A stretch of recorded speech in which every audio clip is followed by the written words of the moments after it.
কর্ণাটকের ঘন জঙ্গলে পুলিশ অফিসারদের এক বিরাট টিম একজন লোকের খোঁজে বেড়ায়, যার নৃশংসতার চর্চা পুরো ভারতে ছড়িয়েছিল।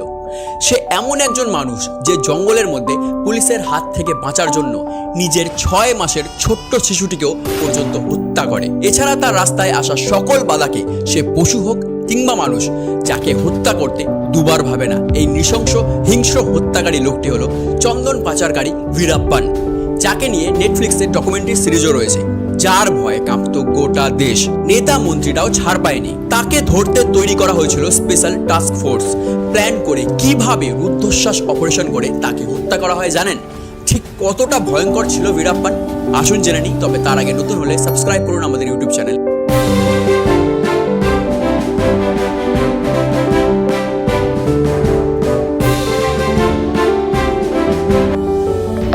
Crying by artist.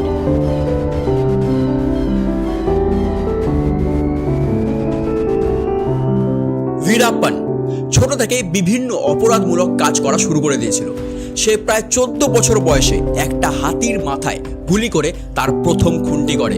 এরপর 17 বছর বয়সে প্রথম মানুষ খুন করে। এখান থেকেই তার ক্রিমিনাল হওয়ার যাত্রা শুরু হয়ে যায়। সে জঙ্গল থেকে পশুদের বিভিন্ন অঙ্গ, যেমন হাতির দাঁত, পাচার করতে শুরু করে। ফলে এরপর থেকে পুলিশও তার পিছনে পড়ে যায়। এরপর সে এই অপরাধগুলি করার জন্য নিজের একটা গ্যাং তৈরি করে। বীরাপ্পান যেহেতু ছোট থেকেই জঙ্গলে বড় হয়েছিল, তাই জঙ্গল ছিল তার কাছে অতি পরিচিত। ফলে সেখানে পশু পাখিদের হওয়া বিভিন্ন চালচলনের উপর ভিত্তি করে পরিস্থিতির আন্দাজ লাগাতে পারত, যার ফলে সাধারণ মানুষের যে জঙ্গল পার করতে সারা দিন লেগে যেত, সেখানে বীরাপ্পান কিছু সময়ের মধ্যেই সেই কাজটা করে দিতে পারত। এবং সে জঙ্গলের কোনো পশুকেই ভয় পেত না, তাই সে নিজেকে জঙ্গলের রাজা মনে করত।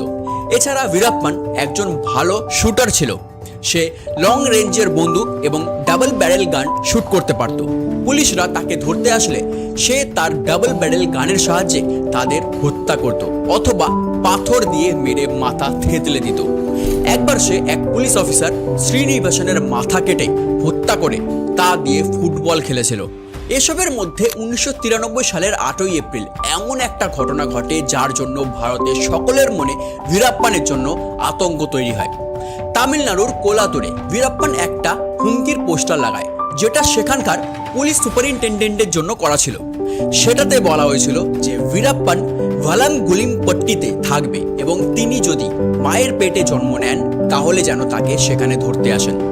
সেই মতো পরদিন 1993 এর 9 এপ্রিল 2টি বাস ভরা পুলিশের একটা বিরাট টিম তাকে ধরার জন্য জঙ্গলে যায়। তবে সেটা ছিল বীরাপ্পানের একটা চাল।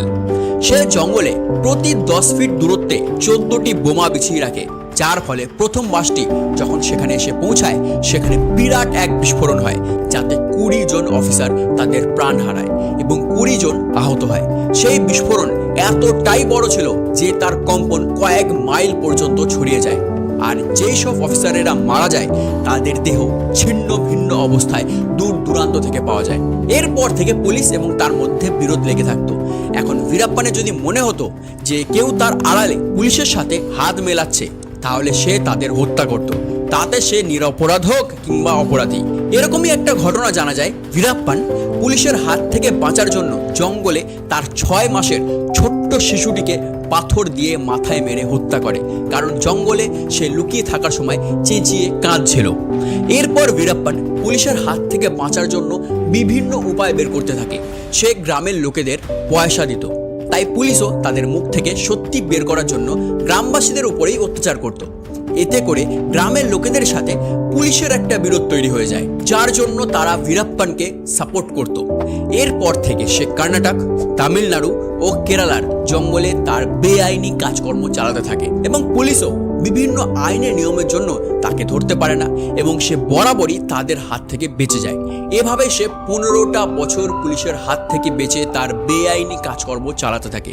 তাই পুলিশ বীরাপ্পানকে ধরার জন্য একটা স্পেশাল টাস্ক ফোর্স টিম তৈরি করে, যার সাহায্যে পুলিশ একের পর এক এনকাউন্টার করে তার দলের প্রায় 80% অপরাধীদের মেরে ফেলেছিল এবং তার সাথে মাত্র 8 থেকে 10 জনই বেঁচে ছিল, এবং তার দিনযাপনের জিনিসপত্র কমে আসছিল। এসব দিক থেকে তার রাস্তা ক্রমশ বন্ধ হয়ে যাওয়ার পরে তার কাছে তার সবচেয়ে বড় শক্তিটি বেঁচেছিল, সেটা হচ্ছে জঙ্গল। পুলিশরা বুঝতে পেরেছিল বীরাপ্পানকে যদি মারতে হয় তাহলে তাকে জঙ্গলের বাইরে টেনে আনতে হবে, যার জন্য একটা অপারেশন বা মিশন তৈরি করা হয়, যার নাম ছিল কুকুন। এই অপারেশনের হেড ছিলেন অফিসার বিজয় কুমার, যিনি প্রায় 10 বছর ধরে বীরাপ্পানের দলকে শেষ করার পিছনে কাজ করছিলেন। তাই তিনি গোটা প্ল্যানটা তৈরি করেন।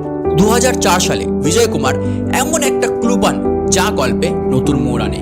বিজয় কুমার জানতে পেরেছিল যে বীরাপ্পানের চোখে কিছু অসুবিধা দেখা দিয়েছে, যার জন্য সে ঠিকভাবে দেখতে পারছিল না, আর এই ফায়দাই পুলিশ অফিসাররা তোলে। তাদের প্ল্যান মতো বিভিন্ন ট্রেডারদের সাহায্যে বীরাপ্পানকে বোঝানো হয় যে সে যেন তার চোখের চিকিৎসা করায় এবং সে তাতে রাজিও হয়ে যায়। এরপরে পুলিশ প্ল্যান করে তাকে একটা অ্যাম্বুলেন্সে করে চিকিৎসা ক্ষেত্রে নিয়ে যাওয়ার, যে অ্যাম্বুলেন্সের ড্রাইভারও STF এর একজন অফিসার ছিল। এরপর চলে আসে প্ল্যান রূপায়ণের সেই দিন, 2004-এর 14ই অক্টোবর। বীরাপ্পানকে তার ডেরা থেকে নিয়ে যাওয়া হয়।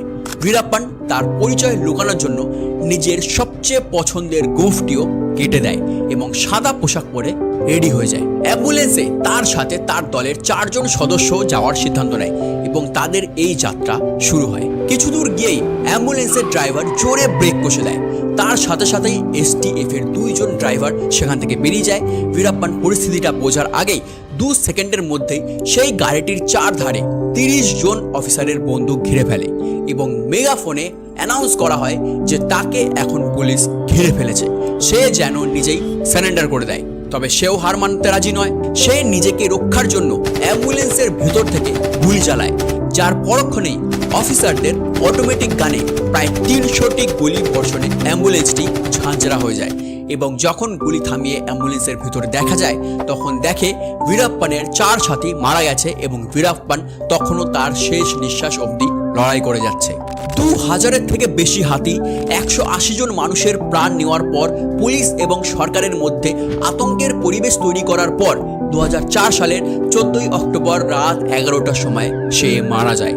বীরাপ্পান সব সময় নিজেকে ভগবান মানত। তার কথা অনুযায়ী সরকারকে ভাঙার ক্ষমতা ছিল তার, যদিও ওই কথা খানিক সত্যিই ছিল। যেমন একটার রাজকুমারের কিডন্যাপিং এর পর সে গোটা দেশকে 108 দিন পর্যন্ত আতঙ্কের মধ্যে রেখেছিল।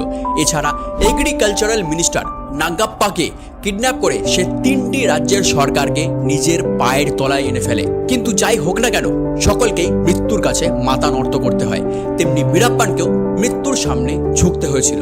এই ছিল কুখ্যাত বীরাপ্পানের কাহিনী। আজকের ভিডিও এখানেই শেষ করছি।